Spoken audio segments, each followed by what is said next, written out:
आऊज़ु बिल्लाहि मिनश्शैतानिर्रजीम बिस्मिल्लाहिर्रहमानिर्रहीम।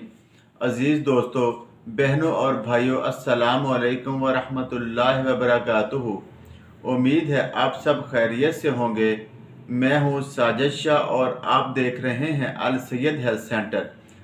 दोस्तों, आज मैं आपको मिदा से जुड़ी बेशुमार बीमारियों के लिए एक जादू असर सफ़ूफ तैयार करने का तरीका बताने जा रहा हूँ। इस सफ़ूफ के बेशुमार फ़ायदे हैं। इस सफ़ूफ के इस्तेमाल से बदहज़मी, खट्टे डकार, मतली, तबख़ीर मैदा, गैस, कब्ज़, भूख का ना लगना, गर्ज के मैदा के तमाम अमराज ठीक हो जाते हैं। इस सफ़ूफ को तैयार करने के लिए आपने खुश्क पुदीना 200 ग्राम, नमक स्याह 50 ग्राम, समाक दाना 100 ग्राम, मिर्च स्याह 24 ग्राम ले लेनी है और इन चारों चीज़ों को अच्छी तरह से पीस कर सफ़ूफ बना लें।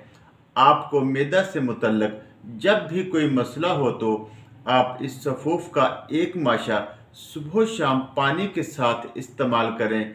इंशाअल्लाह बहुत ज़्यादा फ़ायदा होगा। दोस्तों, अगर वीडियो अच्छी लगी हो तो इसे लाइक और शेयर ज़्यादा से ज़्यादा करें और चैनल को सब्सक्राइब भी कर दें ताकि आने वाली हर नई वीडियो आप तक बर वक्त पहुँच सके। अल्लाह ताला आपका हामी व नासिर हो। अस्सलामु अलैकुम।